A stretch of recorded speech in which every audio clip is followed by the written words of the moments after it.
Sanford 2020, what made you think this was something you want to hear? Well, I don't know that it is something I want to hear, but I'm going to explore over the next 30 days whether it's an avenue worth pursuing, because I think that we're walking our way toward the most predictable financial crisis in the history of our nation. We're having zero conversation on debt, deficit, or government spending at the federal level and in this presidential race. I think it needs to be a part of this debate.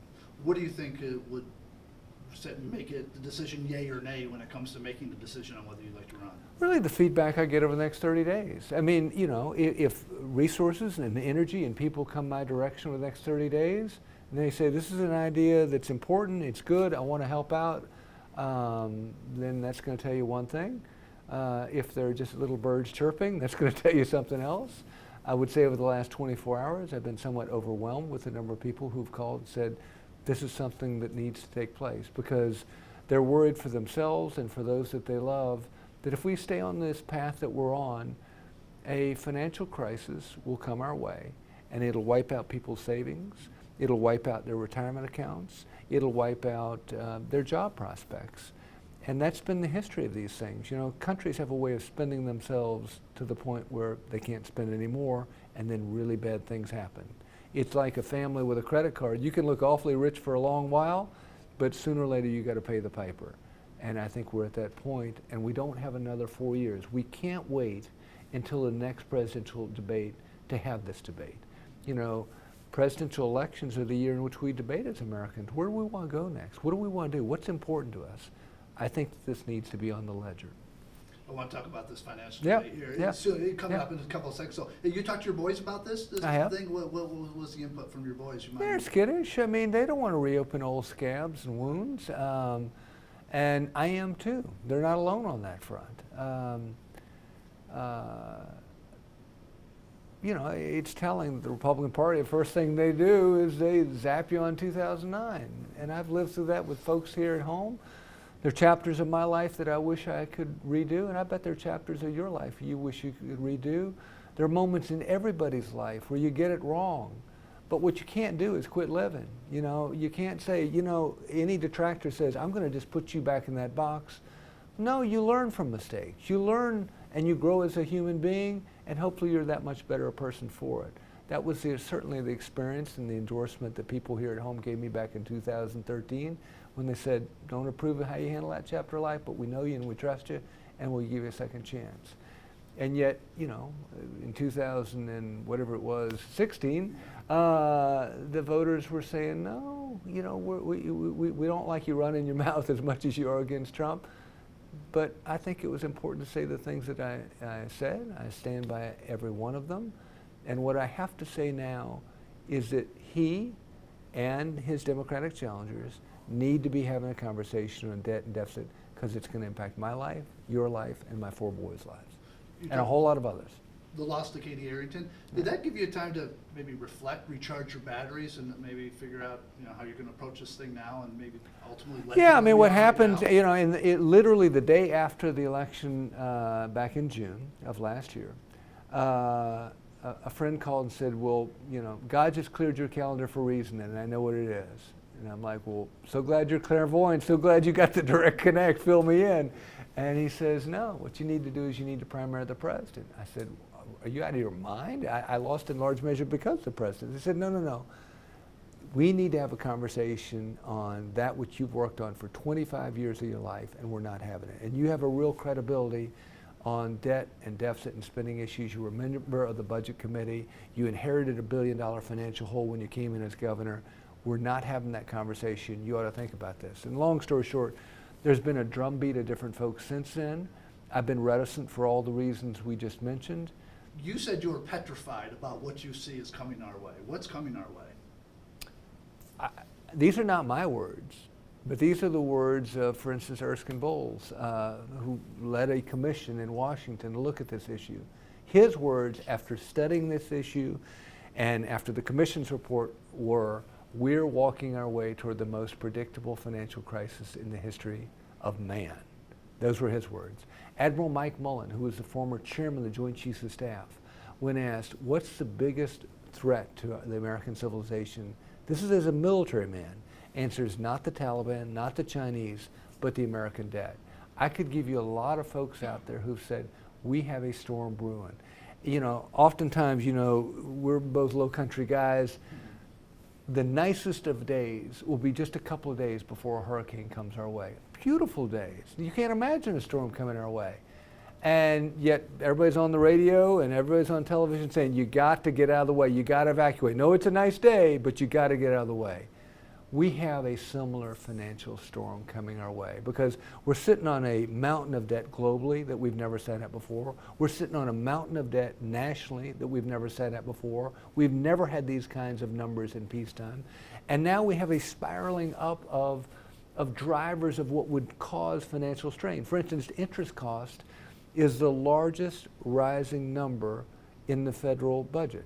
The largest growth area in your federal budget, and my federal budget, is interest cost. And we will spend more on interest next year than we do on children in the United States of America at a federal level, more than on education, welfare, aid to families. In 3 years, we will spend more on interest than we do on national defense. And so you think about all those C-17s or the submarine folks or the pilots down at Marine Corps Air Station Beaufort, more than all the military combined we will spend on interest. And you just begin to look at the numbers, you're like, oh my goodness, this thing is coming to a head and it's coming soon. That's what, $70 trillion debt, I think is what we're carrying right now. That's our biggest, I mean, this country has a lot of problems right now that we're trying to deal with. You think that's the single biggest one? I think it is by far the single biggest problem because, you know, do we like some of the trade practices with the Chinese? No. But if you look at the overall percentage of our economy, it's relatively small compared to consumer spending, which really drives the train on what drives our economy. And if we have a hiccup based on debt and a lot of what goes with it, we're going to slow down consumer spending, which slows down our economy. So this is not just about your savings if you have savings. It's not just about your retirement account if you have a retirement account. It's about your job. And in the wake of financial crisis in the past, whether in this country or others, there's been a real bad downturn on jobs, economy, savings, currency, a variety of other things. You touched on a couple of minutes ago with your announcement coming yesterday that you're exploring this. Social media obviously taking cheap shots to what happened 10 years ago. You think the American people will ever be able to put that behind them? Can you put that behind it? You put that behind you? In other words, the last person who will be able to put it behind them is me. Yeah. Because I lived it and I learned from it, and needless to say, it was a tough chapter of my life, and toughest on my boys and those closest to me. So I think that the key with anything that we get wrong in life is, one, to repent from it, and two, is to learn from it. And I've tried to do both of those things. And so, oddly, I look back at pictures of myself when I was governor and, you know, I was in my 40s, and as far as the world was concerned, I had it all going. I look back and I was like, I was a child and I didn't know anything about anything, is what I feel, because there's a certain seasoning that goes with life if you've been through its hard scrapes. And so, as a leader, as a human being, I know that I'm much better now than I was then, whether I have a smaller or a larger canvas to paint on. That's part of the decision next 30 days, whether you're prepared for that. It sounds like you're totally prepared for it, but does that come into play at all? Sure. I mean, nobody wants to go through that stuff. Nobody wants to get beat up. Nobody wants to open up old scabs and scars. But again, what I've been struck by is if you had a great weatherman here who could really look at a storm coming our way, saw it was coming and says, you know what, I'm not going to tell anybody in the low country about it. He'd say, that guy's negligent. What's he doing? Is he thinking about anybody other than himself because he packed up his bags and he headed up for, you know, Greenville?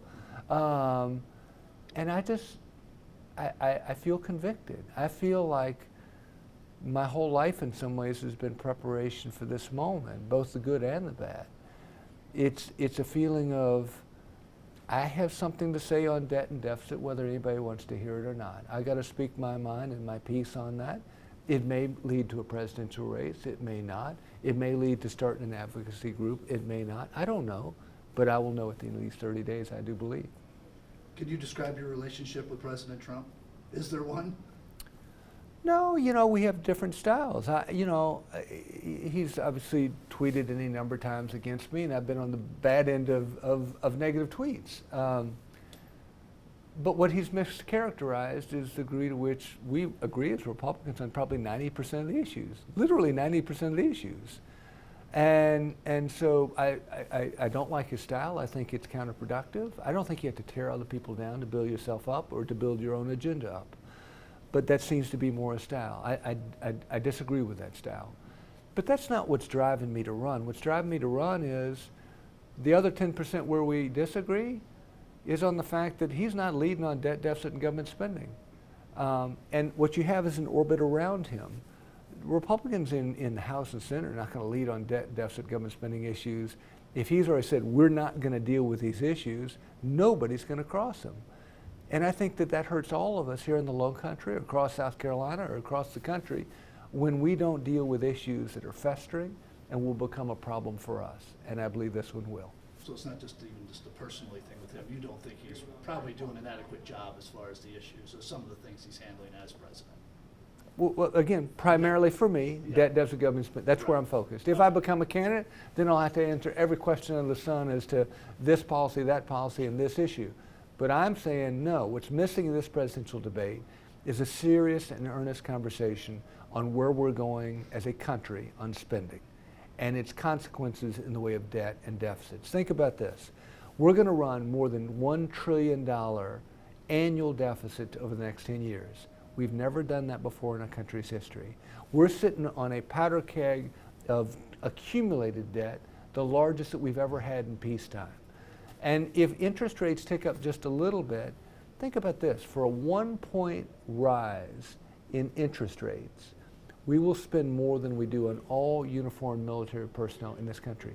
A 1-point rise in interest rates, just a 1 point. That's 2 million folks. That's 1.2 million active duty and 800,000 reservists. That's a crazy thought. We begin to work ourselves into a math trap. And if that math trap goes off, it's the equivalent of that family that has been living large on the credit card, but now the chickens come home to roost. All right. You're elected president. Where's your getaway going to be? It's always been the farm. The farm. Okay, we're good.